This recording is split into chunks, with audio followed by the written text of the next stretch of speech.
श्री स्वामी समर्थ. श्री स्वामी समर्थ ताईदादांनो, चला आजचा ब्लॉग सुरू करूया. तर स्वागत आहे आपलं वर्षा ब्लॉगमध्ये. तर आज जिजाऊ माता यांची जन्म जयंती आहे. तर जिजाऊ माताबद्दल आपल्याला माहीतच असेल.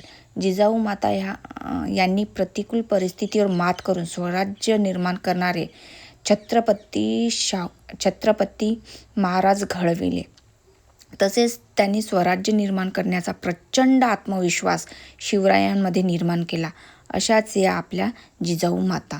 तर आज पौष महिन्यातील देवघराची साफसफाई मी सुरू केली. आपल्याला दाखवतच आहे मी, कारण खूप दिवसापासून देवघराची साफसफाई मी मार्गशीर्ष महिन्यात केली होती, त्यानंतर मी आता केली. तसे प्रत्येक महिन्यात मी साफसफाई करते, पण देव मात्र धुत नाही. तर म्हणजे देवघराची साफसफाई करत नाही, स्वच्छ फक्त करते. तर आज देवघर स्वच्छ करून त्यांना घासून पुसून स्वच्छ धुवून करून त्यांना कपडे वस्त्र धारण करून अशा तऱ्हेने आज मी पौष महिन्यातल्या देवघराची साफसफाई केली. तर चला आज तसंच जिजाऊ मातांची जयंती पण आहे, तर त्यांच्याबद्दल पण आपण काही थोडं बोलू.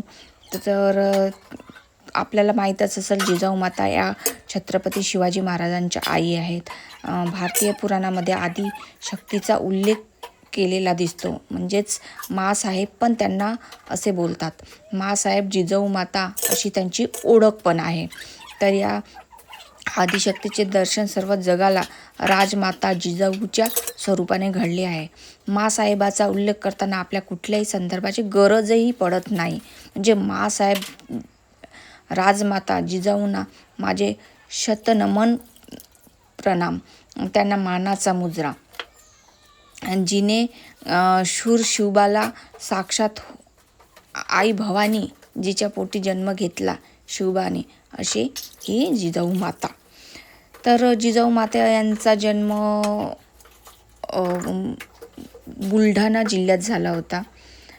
तर अशा प्रकारे ही जिजाऊ मातांची जितकी मला माहिती होती तितकी मी तुम्हाला दिली. तर अशा प्रकारे मी देवांची पूर्णपणे स्वच्छ करून घेतले आहे. देवघराची साफसफाई म्हटलं की खूप वेळ जातो, म्हणजे कमीत कमी 2 ते 3 तास जातो. आणि ज्यानंतर साफसफाई होऊन पूर्ण स्वच्छ दिसतं तेव्हा मात्र मन खूप प्रसन्न वाटतं. तर अशा प्रकारे आज मी तुम्हाला पूर्ण तयारी केलेली मी दाखवेल. तसेच मी पूजेच्या तयारी पण केलेला दाखवेल. पूजा कशी मांडायची, स्वामीची सेवा कशी करायची. स्वामी नित्यसेवा मात्र करताना काही गोष्टी पाळल्या पाहिजेत. म्हणजे रोज स्वामी सारामृतचे 3 पारायण, म्हणजे 3 अध्याय पारायण म्हणताना येणार, 3 अध्याय हे नियमित वाचले पाहिजे. म्हणजे दिवसभरात तुम्ही कधीही वाचा. तर अशा प्रकारे मी देवघरांची साफसफाई केल्या. काही यांनी मच्छर पण बसतात, थोडे थोडे धूळ पण बसतात, ते मी क्लिनिंगनं स्वच्छ करून घेतली. आणि 3 अध्याय वाचल्यानंतर तुम्हाला सांगते की सारा अमृत चे 3 जर जमत असेल तर तुम्ही 11 माळी करा. नसेल जमत तर तुम्ही एकही माळ केली तरी चालते, पण मात्र नित्य नेमाने 1 माळ जपा. मग चित्त असायला पाहिजे तुमचं. आणि म्हणतात की देव हा फक्त भक्तीचा भुकेलेला असतो, नैवेद्याच्या वासेचा भुकेलेला असतो. त्याच्याकडे म्हणजे तुमच्याकडे किती धन आहे, त्यांना धन, तुमचे विचार चांगले असले पाहिजे, हे महत्त्वाचे आहे. त्याच्या भक्तिमागची वासना गरजेची आहे.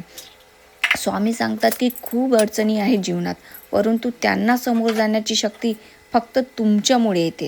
म्हणजेच स्वामीमुळेच आपल्याला शक्ती येते, असं स्वामीचं म्हणणं आहे. जेव्हा विश्वास पक्का असतो तेव्हा मार्ग आपोआप सापडतं. खरंच आहे, विश्वास असला की मार्ग मात्र आपोआप समोर येतो. आणि अडचणी आयुष्यात नव्हे तर मनात असतात, हे लक्षात नक्की असू द्या. ह्या दुर्गा मातेची बघा आणि लक्ष्मी मातेची मी मूर्त घेतली आणि दुर्गा मातेचे कपडे घालून ती किती सुंदर अशी दिसत आहे. मी तुम्हाला पुन्हा एकदा दाखवेल दुर्गा मातेची मूर्ती. आणि लक्ष्मी मातेला पण हे. आणि मी मध्यभागी माझा स्वामी विराजमान करते. तर आज स्वामी सांगतात की अडचणी आयुष्यात नव्हे तर मनात असतात. ज्या दिवशी मनावर विजय मिळवला ना, त्याच दिवशी आपोआप मार्ग निघेल. श्री स्वामी समर्थ. तर हे खरं आहे. जर तुमच्या मनात खूप प्रश्न असेल आणि तुम्ही सेवा मनोभावे करा तर तुम्हाला मन प्रसन्न वाटेल. मी जसं म्हटलं की खूप वेळ जातो आपल्याला स्वामीच्या ह्याच्यात. तर ही वेळ जेव्हा शेवटचा रिझल्ट आपल्याला भेटतो ना, तेव्हा मात्र मन प्रसन्न वाटते. मी तुम्हाला जेव्हा दाखवेल ना हे देवघर एकदम नीटनेटकं व्यवस्थित ठेवलेलं दिसेल ना, दिवा वगैरे लावलेला, तेव्हा बघाल इतकं छान दिसेल. आणि स्वामी सांगतात की प्रत्येक स्वप्न होईल पूर्ण, प्रत्येक स्वप्न होईल पूर्ण. मनी चांगले विचार असू दे, थोडी देवावर श्रद्धा आणि थोडी कष्टावर भर असू दे, हे मात्र नक्की आहे. जर तुम्ही म्हटलं की मला माझं हे स्वप्न पूर्ण करायचं आहे, फक्त विचार करून चालेल का? तुमची श्रद्धा पण कायम असली पाहिजे आणि तुमचे विचार पण चांगले असले पाहिजे आणि त्यावरही तुम्हाला कष्ट करण्याची तयारी मात्र तुमच्यामध्ये, कष्ट आणि जिद्द, ह्या 2 गोष्टी जर तुमच्यामध्ये असेल ना, तर स्वामी तुम्हाला नक्की साथ देतील. कष्ट करणारे लोक बघा, स्वामी काय म्हणतात, कष्ट करणारे लोक स्पष्ट बोलायला कधी घाबरत नाही. खरं आहे. कष्ट करणारे लोक, कारण ते स्वाभिमानी असतात आणि स्वाभिमानी लोक स्पष्ट बोलायला कधीही घाबरत नाही. आणि एखादा लुबाळा असला की तो मात्र त्याच्या चेहऱ्यावरच घाबरटपणा दिसतो. आणि इथे बघा, मी ते पलटून जे लाल कापड वस्त्र होतं जे मी देवघरावर टाकलं, ते पलटून लावलं की इथे मला, कारण की माझ्याकडे एकच आहे आणि मला दुसरं घ्यायचं आहे. मी देवाची प्रत्येक वेळी ठिकाणे बदलत असते, क्योंकि मला आवडतं एकाच जागी असलं तर ते थोडं चेंजेस असलं म्हणजे छान वाटतं. आणि मी त्यांचे जे गळ्यातले माळ असतात ती प्रत्येक देवाला अलटून पलटून लावत असते, जेणेकरून मला असं वाटते की हे आज याच्यावर, या देवावर म्हणजेच स्वामीवर सूट होते किंवा ते महादेवाच्या पिंडावर सूट होते, असे मी ते वस्त्र, त्यांचे दागिने अलटून पलटून लावत असतात. तर अशा प्रकारे ती मांडणी मी केली आणि मी तुम्हाला जेव्हा शेवट दिसेल ना, तो इतका छान दिसेल, व्यवस्थित दिसेल आणि मी तुम्हाला नक्की तो दाखवण्याचा प्रयत्न करेल. अजून मी पुन्हा तुम्हाला स्वामीचं मन आणि त्यांचे विचार ऐकून दाखवेल. बोलतात की स्वामीची मूर्ती घरात एकच असली पाहिजे, 2च. मला तर पुन्हा एक मूर्ती घ्यायची आहे मोठी, जेणेकरून मी ते त्यांना कपडे, वस्त्र, अभिषेकासाठी एक माझ्याकडे छोटी मूर्ती आहे जे मी त्यांच्यावर अभिषेक घालते. फोटो तर आहेच, मी मठातून घेतलेला आहे, जो तुम्हाला समोर दिसत आहे. त्याला मी अष्टगंध वगैरे लावते. आणि जी तांब्याची मूर्त माझ्याकडे आहे त्याच्यावर मी अभिषेक करते. पण मला एक थोडी मोठी मूर्त घ्यायची आहे ज्याच्यावर मी खूप छान वस्त्र घालेन, त्याच्यावरती लाईट लावूल.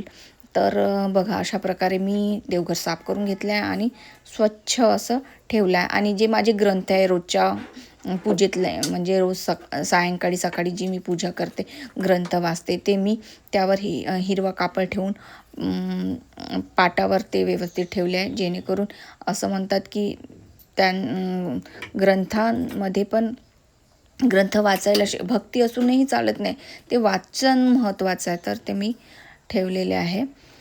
तर स्वामी सांगतात की सर्वस्व हा जीवनच चरणी ठेवू, दुजी दक्षिण मी तुम्हा काय देऊ, नको दूर लोटू आपुल्या मुलासी, कृपा छत्र तुमचे मी बालकासी. श्री स्वामी समर्थ. तर बघा, अशा प्रकारे ही माझी पूजा संपन्न झाली आहे आणि बघा किती व्यवस्थित आणि सुंदर दिसते. मी तुम्हाला जवळून दाखवण्याचा प्रयत्न करेल. बघा, इतकं नीटनेटकं आणि व्यवस्थित वाटते. पूर्ण दिवा लावला आणि त्याच्यावर धूपबत्ती, खरंच खूप छान वाटतं. आणि हे मी चंदन लावते सर्व देवांना. आधी तर मी स्वामीच्या फोटोला लावते, नंतर मी माझ्या कपाळी लावते.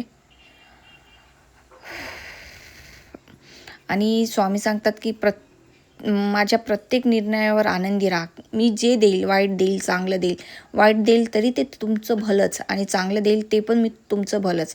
म्हणून स्वामी सांगतात की माझ्या प्रत्येक निर्णयावर आनंदी राहा, कारण मी देत नाही जे तुला आवडतं, मी देतो जे तुझ्यासाठी चांगलं आहे.